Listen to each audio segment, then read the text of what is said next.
Childhood is wanting a variety of different baked sweets and someone telling you no.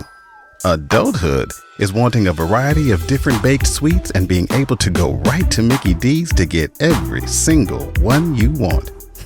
Whenever you want. Get the new glazed pull-apart donut and a 99-cent any-sized iced coffee with pumpkin spice flavor. Sweet. Prices and participation may vary. Limited time only. Iced coffee promo available until 11 a.m. Ba-da-ba-ba-ba. And yet, here's something that I think we need to think about. Whenever we consider these possibilities, we need to constantly be mindful of the fact that we love to scare the hell out of a film. Warning. This is not entertainment.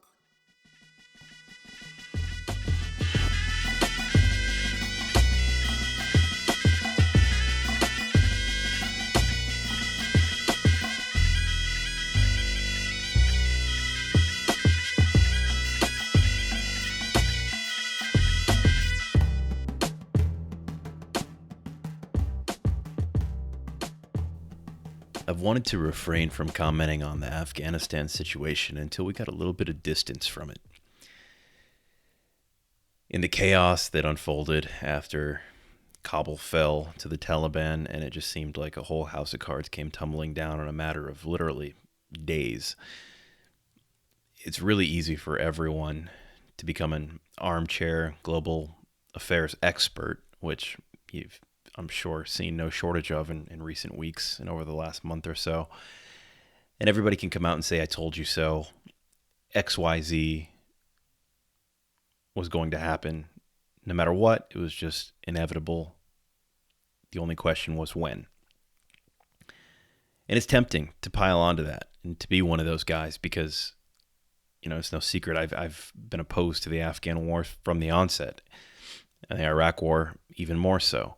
And it's very easy to fill this void that we've left behind with a whole lot of I told you so's and what we could have done better, all the off-ramps. And in retrospect, all these things may seem somewhat clear. It's a little hazy, but in general, we can see the mistakes that were made, where we had opportunities to do things better, where we had exit ramps that we just didn't take. And the temptation is there to say, but alas, if only we had done this differently or gone this direction.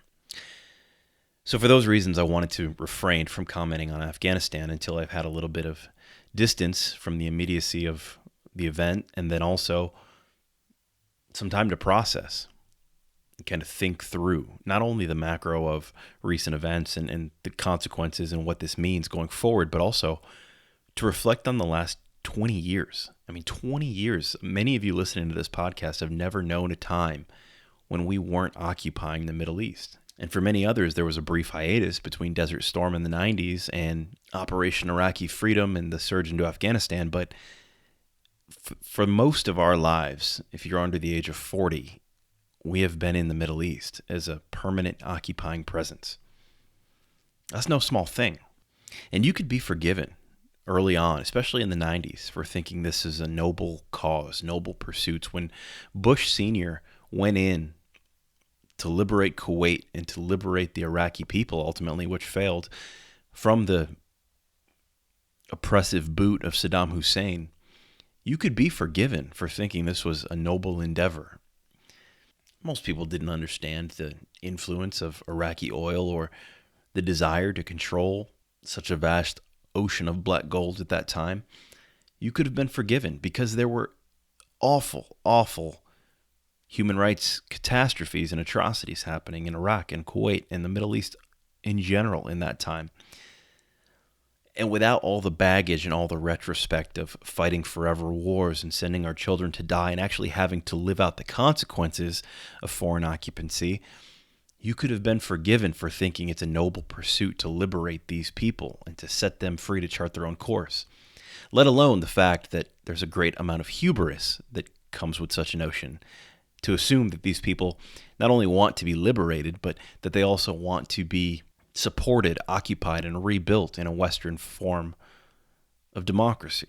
But now, 20 plus years of experience and horror under our belts and in the rearview mirror, years and years of damage and psychological trauma and PTSD to a whole generations of young men and women in this country, the excuses really just aren't there anymore. I mean, I think most of us, Democrat, conservative, whatever you may be, where you fall on the spectrum of Republican, Democrat, or other, it's really almost a consensus opinion that we don't belong in the Middle East.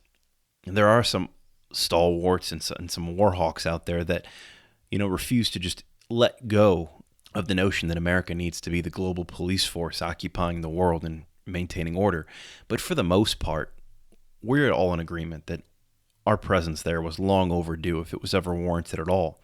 This was something that Donald Trump tapped into in his presidential campaign back in 2016. I remember hearing him talk about isolationism and ending America's forever wars back in 2015 when he was campaigning, and saying, yeah, hell yeah. I mean, that was something I could get behind. I mean, I'm not going to get into politicians here and preference. You guys know how I feel about every politician, including Donald Trump at this point. But at that time, that was something that very few people outside of the realm of like a Ron Paul in the third party world was really talking about. And I'd never heard a major party candidate who was leading in the polls ever talk about isolationism and rebuilding at home. And these are ideas that I think have gained a lot of popularity in recent decades because we've seen the consequences of extending our footprint so far abroad. But now in 2021, we can look to a Joe Biden who is the man in office when the whole house of cards comes tumbling down. And in a matter of literally hours from removing our presence and starting to withdraw from Kabul, the Taliban swept in and just took a stranglehold of control over the metropolitan area as well as most of the surrounding area. I mean, almost the entire country is under Taliban control again at this point. We literally watched 20 years of quote-unquote progress wash away in a matter of days. When you're the guy left holding the bag when the house comes crumbling down, I mean, you're going to have to eat a lot of garbage. And I'm not going to support Biden here because I certainly think that there is more than enough blame to go around, and to him and his administration as well. They should have known, and they should have done more due diligence and calculated the cost more in terms of whether or not they should rationally and reasonably expect the Afghan army to put up a meaningful resistance and to try to stay in power. I mean, that was the first thing to topple right there. I mean, the Afghan military, from an ideological perspective, I don't think they were ever on board, right? I mean, they were there to collect a paycheck, and they were there because it suited them at the time. But the moment America's backing was gone and they didn't have the support of the world's biggest superpower, why would you continue to fight? Ideologically, they're probably more closely aligned with the Taliban than they are with us. And that's just the facts. So, of course, I mean, to me, again, in retrospect, I'm going to refrain from saying I told you so, but it just seemed obvious that this was doomed to end and that these guys were never going to put up any sort of meaningful resistance on their own. And we've complained about the Afghan military for the last 15 years, saying that they need to be able to pull their own weight. There's no reason why they're not making progress. There's no reason why these people aren't fighting for their own country. Why is America having to do all the heavy lifting? Blah, blah, blah. The reason is because they never wanted to be America.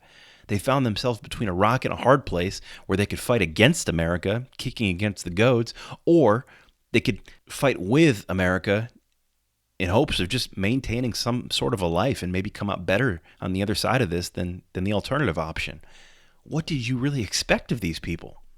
We can throw all the blame at Biden for not seeing that, and rightly so. I mean, his administration should have seen that. Anthony Blinken should have known that something like this would happen. However, we must refrain from being so short-sighted and partisan as to willfully neglect the reality on the ground, which is that 4 administrations have had an opportunity to resolve the issue in Afghanistan and have failed miserably. Let alone the peace treaty that was signed with the Taliban by the Trump administration. I mean, I've seen memes going around on social media saying that, the Taliban was afraid and running to the hills while Trump was in office. And then the minute we get a weak Democratic president like Biden, everything just flips and the Taliban just takes over. That's just revisionist history. And I think anybody who's given this a fair shake knows that that's not the reality. It was Trump and Pompeo who actually signed the peace treaty with the Taliban before they left office. They were just fortunate enough to not be in office when reality hit the ground and these things took effect. But it was Trump, lest you forget, who signed the peace treaty with the Taliban, agreeing to withdraw American presence in the country by fall of 2021. So yeah, Biden had to deal with rolling that plan out, but he by no means was the one to put it into place. And do I agree? Do I disagree with Trump's plan? No, I think it was far too long. That's my only complaint. Far too long coming.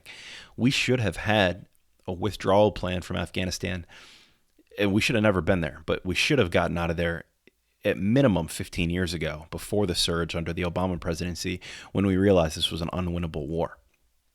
That was when things should have had an off-ramp, but it didn't happen. So, but yeah, I also fault the Trump presidency because they waited and waited, and then they made a crappy deal with the Taliban. It was not a favorable deal. We knew this wasn't going to end well, and there was no way to secure any of our gains. We didn't make any efforts to get our equipment out of there, to pull things back gradually. We just waited and waited until the summer of 2021 rolled around, and then we just scrambled out of there. And now we're living through the consequences. So there's plenty of blame to go to the Trump administration as well. And prior to that, under Obama, I just mentioned the surge in 2009. Obama campaigned on freedom and liberty and ending our forever wars. Well, within a few months of office, he had the surge in Afghanistan, and we peaked in 2011 with over 110,000 American troops in Afghanistan.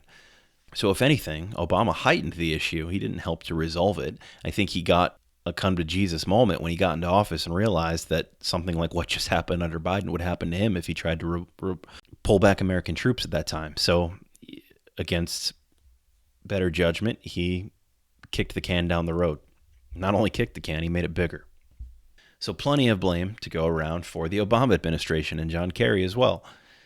And then prior to that, obviously, the genesis of all this would be the Bush family. I think George W. wanted to finish what his father started, and there's really no qualms about that, looking in retrospect. And again, without the rearview mirror of 20 plus years of catastrophe in Iraq and Afghanistan, it's somewhat easy to sympathize. And I shouldn't even say somewhat, because look at all these politicians who now are trying to revise history as if to say they didn't support Afghanistan, when almost every single one of them after 9/11 supported not only the surge in Afghanistan, but also Operation Iraqi Freedom. It's very easy to be a hypocrite these days. That's all I'm trying to say. And I don't want to be one either, so I'm not going to say I told you so. I mean, there was a time early on, I was a child, granted, a teenager, where I thought this was a noble and just endeavor. But as I grew up and began to think and develop ideas and use my brain to reason, I realized that this was a disaster. And if I could figure that out in my early 20s, people who do this for a living, who war game and strategize and understand global affairs better than I ever will, I mean, shame on them. They should have known better. So all that to say as an intro, we do nobody a favor, and we do only ourselves a disservice when we pass the blame around to say this was one political party or one politician. This has enough muck and mire to rub on everybody's face. It was a catastrophe from the get-go, and not one of our politicians had the guts to do something about it. If anything, I would argue that Biden did the most by sticking to the Trump peace agreement with the Taliban. But yeah, he botched that as well. Now, this isn't going to be an entire retrospective on this podcast. We're going to look forward as well. But I think to look forward and to see what's coming for us down the pike, we have to understand just a little bit better and a little bit deeper how we got here, what led to the present moment. So we touched on it briefly, but mission creep, I think, is the main thing, right? Mission creep in terms of expanding the objective. The initial purpose, the initial reason given for invading Afghanistan was to capture and kill Osama bin Laden and his associates. And that's it, right? It was to hold the terrorists accountable. But then you get into all sorts of loose interpretations of terms like associated parties, which could mean any number of things, right? Anybody who's ever had a handshake with Osama bin Laden suddenly becomes a target, and before you know it, you're fighting the whole country of Afghanistan. Let alone the fact that most of these hijackers weren't even Afghanis, they were from Saudi Arabia. So the mission quickly crept, and the scope got bigger and bigger until it became a financial gold mine for private military contractors and weapons makers. The Raytheons, the Northrop Grummons, the Lockheed Martins, the Blackwaters, and all of the other military contractors that are out there. I mean, these guys got rich. No bones about it. They got filthy rich off of the opportunity to go to war. Rahm Emanuel said, never let a good crisis go to waste. Well, this was the granddaddy of them all, in our generation anyway. That should have been the first red flag, the gross overspending and the greatly mismanaged use of resources in the Middle East within the early years of the war. And Operation Iraqi Freedom was the exact same scenario. We should have known right then that this was becoming a ballooning problem, let alone the human rights and personal rights violations with the Patriot Act. I mean, whether we're talking about Guantanamo or we're talking about rights that we lost right here at home with surveillance and search warrants, etc. You guys know the drill. I'm not going to rehash it for the millionth time when you've heard it your whole lives, but we lost a lot of freedoms, both at home and others abroad. And those should have all been red flags. And for whatever reason, they weren't. The Patriot Act took effect, and then the rest was history. So we should hold ourselves accountable, and our local politicians and our congressmen and our senators, all the way up to the executive. We all have dirt on our hands. But beyond mission creep, I mean, look at the macro picture. What were we really offering these people that would cause us to think that there would be any sort of ending other than the one that we just have arrived at? What were we actually offering the Afghani people? Freedom? American dreams? The idea of 40 acres and a mule? I mean, none of those things were real. And if we're being honest with ourselves, we weren't offering the Iraqi people or the Afghani people any of those things. At best, we might have been offering the people of Afghanistan what you would consider to be maybe the equivalent of the life of an Indian person in Mumbai 10 years ago, right? A third world country sort of working its way to first world, living in the grimy ghetto slums, pulling yourself up with a little bit of capitalism, and maybe working in a call center for IBM or Verizon or Apple or Google or something like that. I mean, that's what we were offering these people, a call center job, making a couple $100 a week and living with moderately better consumer goods. We weren't offering them the American dream. There was no scenario where we were going to go liberate Afghanistan, a country that for all of recorded history has been known for its rugged landscape, being run by warlords and tribal chiefs. We were never going to create a cohesive government, install a perfect unified democracy, and then offer these people the American middle-class life with a picket fence and a 2-car garage and a wife and kids and a mortgage. That was never going to happen. That wasn't in the cards for Afghanistan. Maybe 100 years from now, maybe 75 years down the road if we're being generous, but that wasn't in the immediate future of any of these kids that we were going to kill with our own kids. I mean, most of these people were goat farmers, sheep farmers, herders. I mean, they didn't know what was going on in Kabul any more than they knew what was going on in Rome or DC. So it was naive on our part to think that we were going to go in and offer them something that they wanted. What makes you think that these people who have known nothing but an agricultural life, a simple life in the country, that they even wanted to be like us? Because they don't, and they made that very, very clear over the last 2 decades. I mean, what in our mind would make us think that even our own people right here at home would trade in a relatively free life? I mean, as long as you don't upset the tribal chiefs or the local warlords, you had a relatively peaceful, sustainable life, living off the land, living in the wild, coming and going as you please. What makes you think anybody would want to trade that for a call center job, making a couple $100 American and living in an apartment in the grimy city of Kabul? Nobody's going to make that trade. You'd have better luck convincing the Amish in Lancaster County, Pennsylvania to move to New York City and try to become bankers. It's just not going to happen. So let's get that clear right off the get-go. We were never offering these people liberation and democracy and American freedom as we understand the word. We were offering them, at best, a situation where their great-great-grandkids might have a shot at that. But in the meantime, there was going to be a lot of suffering, a lot of bloodshed, and a lot of sacrifice for seemingly little rewards. And without the frame of mind that we have in the West, that's just not a deal that they would even entertain, not for a moment. Going back to what I said earlier about hubris, we just assume that everybody wants to be like us and to run things like us. Well, I mean, if China hasn't proven that that's not the case, or the Soviet Union hasn't proven that that's not the case, then the Middle East situation should absolutely prove that that's not the case. I mean, look to China. China has become more modern, more advanced, to the point where they have the second largest economy in the world now, and will soon have the largest economy in the world. We just assume that with all that wealth, with all that progress, they'll become more Western, more like us. Well, the exact opposite has happened. China has no intentions of becoming Western. They have no intentions of giving their people access to a liberal democracy and human rights. They have every intention of installing and keeping a tight stranglehold over public policy, because wealth does not lead to progressivism and Westernism. It can, as we certainly have in the West, but more often than not, wealth just leads to more grandiose opportunities to demonstrate the types of values that your country and your society holds dear. And that's what China has done. That's what the Soviets did, and Russia is still doing to this day. And in the Middle East, sans the wealth, it was the exact same thing there. I mean, there may be a little bit more wealth coming in now to certain individuals, but on the whole, this is mostly poor, impoverished country. And the people that live there have no interest whatsoever in adopting Western values. Well, you say, yeah, Josh, there's outliers. There's plenty of people. I mean, look at the women's rights movements and the education movements, et cetera, et cetera. Yeah, of course. I mean, that's what you're going to see on American television, because that's the propaganda that we need to justify being there for 20 years. But I assure you, that is a sizable minority, men and women alike. They do not wish to be like us. If we can't understand that now, then we are hopelessly doomed to keep repeating this same cycle. I talked about China, and it seems like China ties into every podcast I do these days for the most part, but there is no greater issue threatening us right now from an eschatological perspective.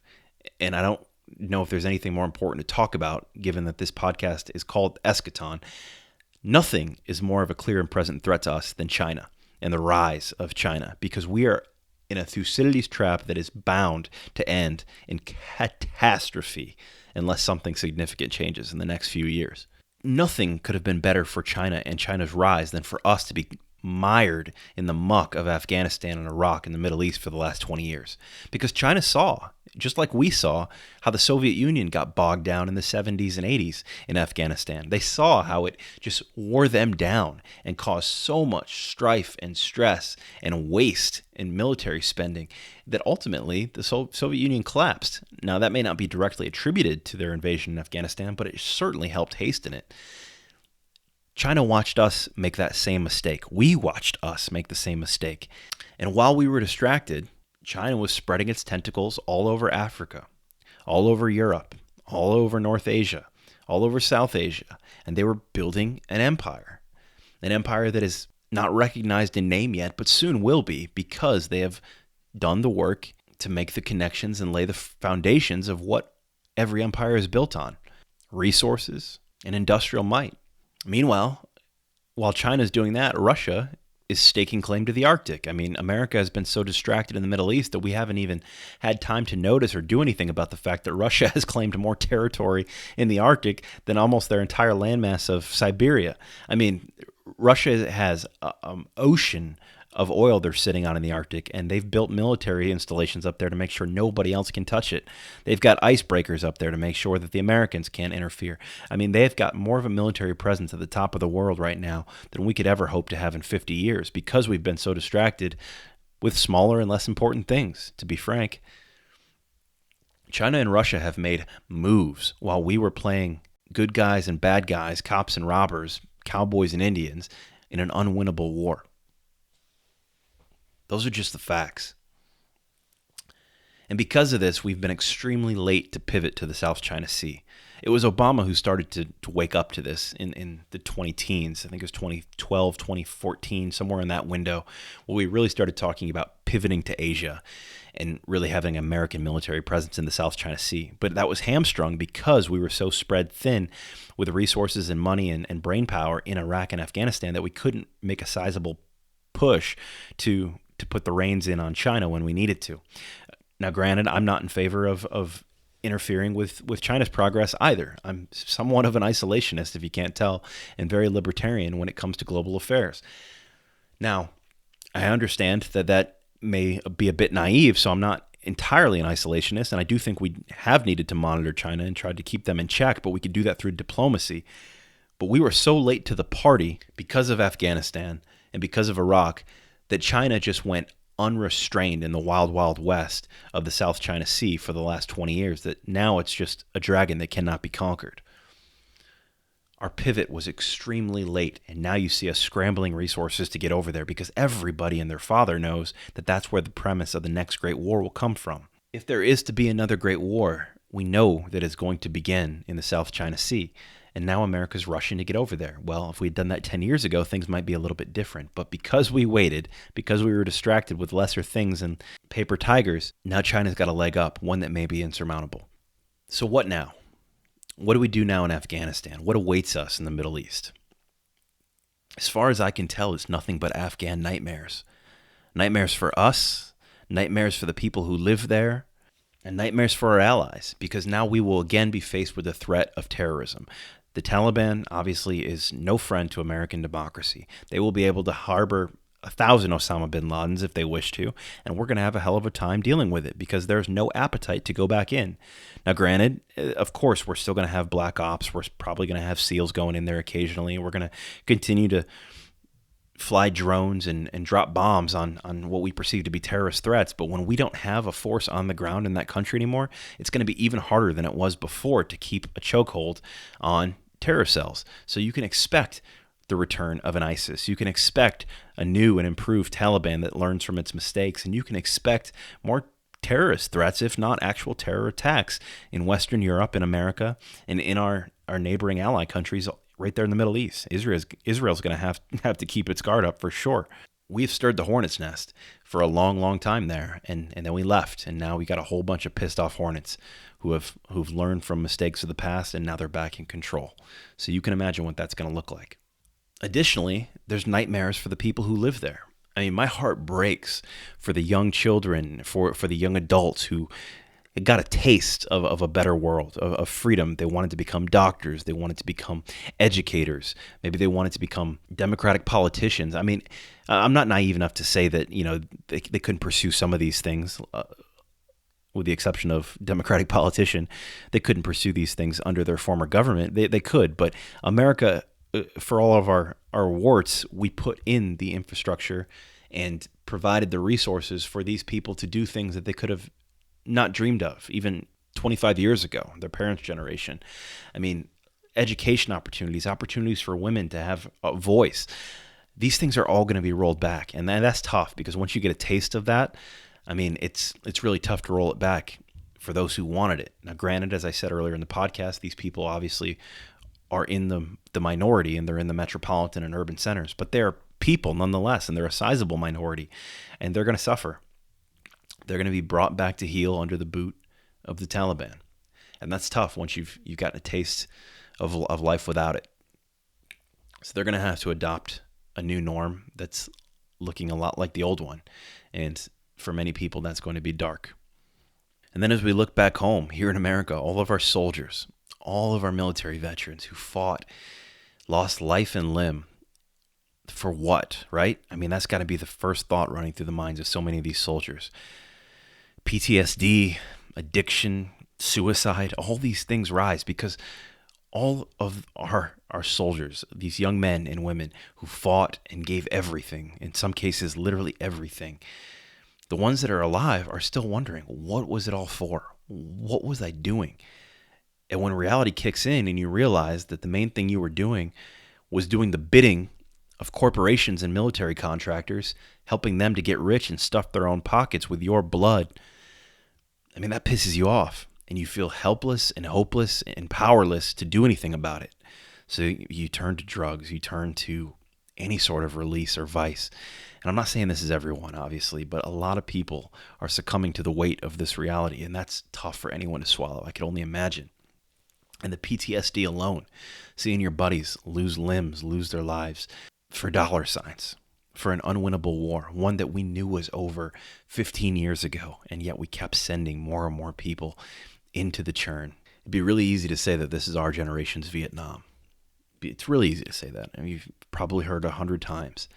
And in some ways, it is. I see the parallels. I mean, obviously, Vietnam was an unwinnable war, an unjust war that never should have happened. But the difference here is that I don't think Afghanistan will ever be like the American West. I mean, Vietnam now is very much a modern country. I mean, you can go on vacation in Vietnam. It's a beautiful place. I mean, you can have a great time, and the people I hear are delightful. I don't know if you're ever going to have that opportunity, at least in our lifetimes in Afghanistan. We have done so much irreparable damage there. And we've only, through drone strikes and through killing innocent civilians, we've only hardened the hearts of so many people. We've radicalized so many people that otherwise would not have been radicalized, that I don't know if it'll ever, ever be a place where we're on good terms. And that's tough because it didn't have to be that way. Had we never intervened in Afghanistan, I think it's reasonable to assume that the Taliban would have collapsed under its own weight. When people have enough of an oppressive government, they rise up and rebel. They don't need a third party to intervene and do it for them. We very well could be in a post-Taliban world. I mean, you go back to Iran and the Shah. I mean, Iran before the Ayatollahs was very Western. I mean, you look at women in skirts and modern hairstyles. It's a different world. I mean, you'd think that the reverse would happen and things get more progressive over time. But when you force the hand, when you force people to be something they don't want to be or aren't ready to be, they're going to kick back and they're going to revolt in the opposite direction. And that's what you got in Iran with the Persian people. And now that's what you've got in Afghanistan. Afghanistan used to be more progressive than it is now, back in the 50s and 60s. And then the Taliban came, they took hold, and the Americans and the Soviets have both intervened in that time, and all we've done is radicalize them more and push them farther to the right. And what I think would have been a brief moment in history under Taliban rule is now probably going to be a staple for a long, long time to come. We're going to have to live with these Afghan nightmares for a long time, a long, long time. We're going to see repercussions. It's going to be really easy to point the finger back. And I urge you not to do it in the sense of just pointing back at one individual, at one isolated moment, because there, as I said, is enough blame to go around for everyone who ever had a hand in decision-making in the Middle East. But we need to move forward. And by moving forward, we need to focus inward again. Doesn't mean we need to completely backtrack our presence all at once. We just saw the blunder of the Biden administration of trying to retreat and pull everything off and rip the Band-Aid off in one foul swoop. That's a foolish strategy, but America has spread her foot so far abroad that it's time to start reeling it back in, guys. I mean, Donald Trump was right in this one regard. If nothing else, he was right that we need to pull back our international presence. This is how empires collapse. They spread themselves too thin, and they rot right at home. Moving forward will require us to invest in our own people, to invest in programs, resources, infrastructure that will stop the rot from within, both literally and figuratively or spiritually. I mean, we have rot and decay manifesting itself in every facet of life in this country, and I know you know it. I know we all feel it. There's an angst and an unsettling feeling that comes with realizing it, but not really knowing the source of where it comes from. And I don't claim to know the source of where it comes from because it's spread so deep and so wide that I don't think you can really trace it back to just one thing. But we have lost our way. And the farther we expand internationally around the world, the more our tax dollars are used outside of our own borders, the more likely it is that we will continue to crumble from within. So this is how we move forward. Now, will we do it? Well, that's a question yet to be answered. I'm not exactly encouraged because it doesn't seem we're heading that direction. It seems now that we're just pivoting to another theater of war, which is going to slowly build up to be, as I've mentioned 1,000 times, war with China is what it looks like. Now, I think that would be the worst of all possible outcomes, and God forbid it happens, but maybe, just maybe, there is an off-ramp between here and, the next 10 years before conflict between us and China becomes inevitable. Maybe it's not inevitable yet. I don't know. Maybe it's already inevitable. It's hard to say. But I do think that we need to at least try over the next few years to rebuild our foundations at home. I know the Biden infrastructure deal is getting a lot of flack, and the price tag on it is absurd and rightfully so in that regard. But we have had so much fiscal waste in this country, so much monetary failure that honestly, this is something worth spending that kind of money on. Infrastructure in this country needs to be rebuilt. I mean, we cannot keep up. We can't even hope to compete with a China if we can't keep up when it comes to infrastructure. China's running laps around us right now. Our infrastructure is crumbling. That's long overdue. If you want to talk fiscal conservatism, I'm all ears, and I'm happy to have that conversation. There are plenty of areas where we can trim the fat, military spending being top of that list. But the infrastructure needs to happen. We need to rebuild American infrastructure. So on that, I do applaud the Biden administration. Now, granted, there's going to be a lot of waste and a lot of fat pumped into that I'm not going to be a fan of. But we need to get an infrastructure deal done. That's just a fact. Additionally, we need to focus on social programs, building a better future for our own citizens and better opportunities. I mean, it's absurd that child health care costs as much as it does. I mean, you can basically have two working parents and barely make ends meet because it costs a fortune to put your kids in childcare, or you can have one stay-at-home parent and the other working and barely make ends meet because you only have one income. And we need to make America what it used to be, in the sense where you could support a family on one income and have job security. I mean, this is the modern world. I understand the values of conservatism, of being self-sufficient, and that's the path I've chosen for myself. I totally appreciate the idea of having a small farm and making your own food and being debt-free, etc., etc.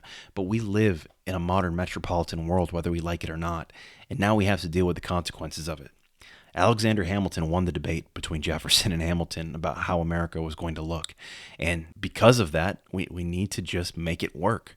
I would love if everybody went back to a form of local agrarianism tomorrow, but that's just not going to happen. So for those of us who can do it, we should, but for those of us who can't, we need a government that can keep the train on the tracks. And that requires better opportunities, better security, and a lower cost of living for the American people.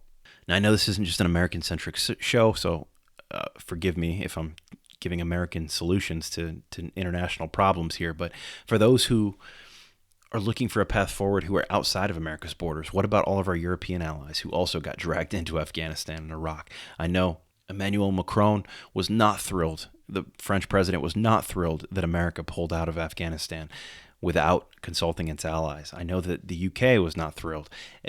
These are consequences that we're going to have to deal with. And if you live in those countries, I think it's honestly long past the time where you need to stop relying on America to be an international presence and to even keep its word in many regards. America is not capable of keeping its word, as this whole Afghanistan situation proves, because we just do not have the resources or the political goal to keep our word on so many fronts right now. So our NATO relationships have suffered and likely will continue to suffer. Not like they did under the Trump administration, but in my opinion, I think it needs to suffer because NATO needs to start carrying its own weight. And all of us alike, every single Western country, and anyone in the sound of my voice who lives in one, we need to stop chasing paper tigers in foreign lands. Yes, there are real threats, but there are real threats everywhere. The most important ones are the ones within your own borders, and we do not have those under control. That's where our emphasis needs to be if we hope to have any shot at a brighter future. We move forward by rebuilding and restoring what we've lost inward. That goes for Europe, that goes for our other allies in the Middle East, and that goes for America and Canada and South America. Everywhere in the world that is not a war-torn wasteland needs to begin addressing the social and civil unrest within its own borders. Because this populist movement that really peaked with Trump and the Bolsonaros of the world, it's all around the world if you haven't noticed. It's in the Philippines, it's in Asia, it's in South America, it's everywhere. This is not a coincidence. There's an unrest and an unsettling that comes with social decay. And if that's not our focus over the next 10 years, then my fear is in another 10 to 15 years, we'll be back in the same scenario, fighting a war that we can't win because it's the only option left to make money and keep society from eating itself alive. The problem is that the next war, I think, will be one that nobody can escape from unscathed, and that will be a war with China and its allies. So in closing, we all need to take a big bite of humble pie when it comes to Afghanistan and Iraq. It's very easy to be an armchair philosopher and an armchair global affairs expert and say, I told you so. But we all have some guilt to bear for what's happened over the last 20 plus years in the Middle East. And it's going to take all of us to course correct and hold our politicians accountable and to keep them from driving us into another iceberg like this in the future. So stay vigilant, stay informed, and strengthen the things that remain.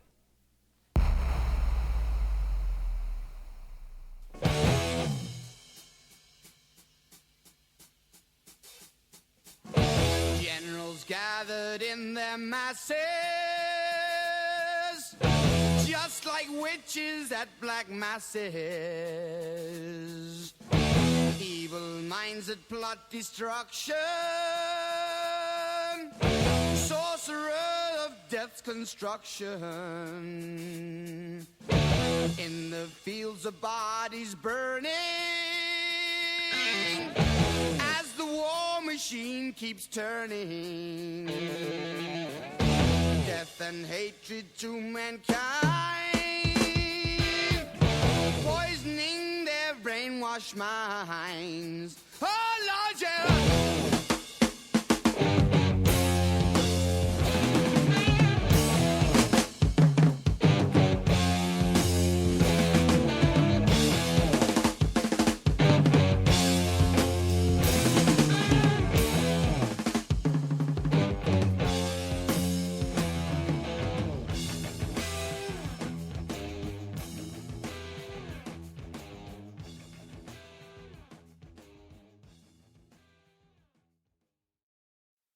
For the ones who know safety isn't a catchphrase, it's a culture. And the ones who help make sure everyone makes it home safe. For the safety-minded who watch everyone's backs, Grainger offers supplies and solutions for every industry, as well as safety assessments and training to keep your facilities safe and your people safer. Call, click Grainger.com, or just stop by. Grainger, for the ones who get it done.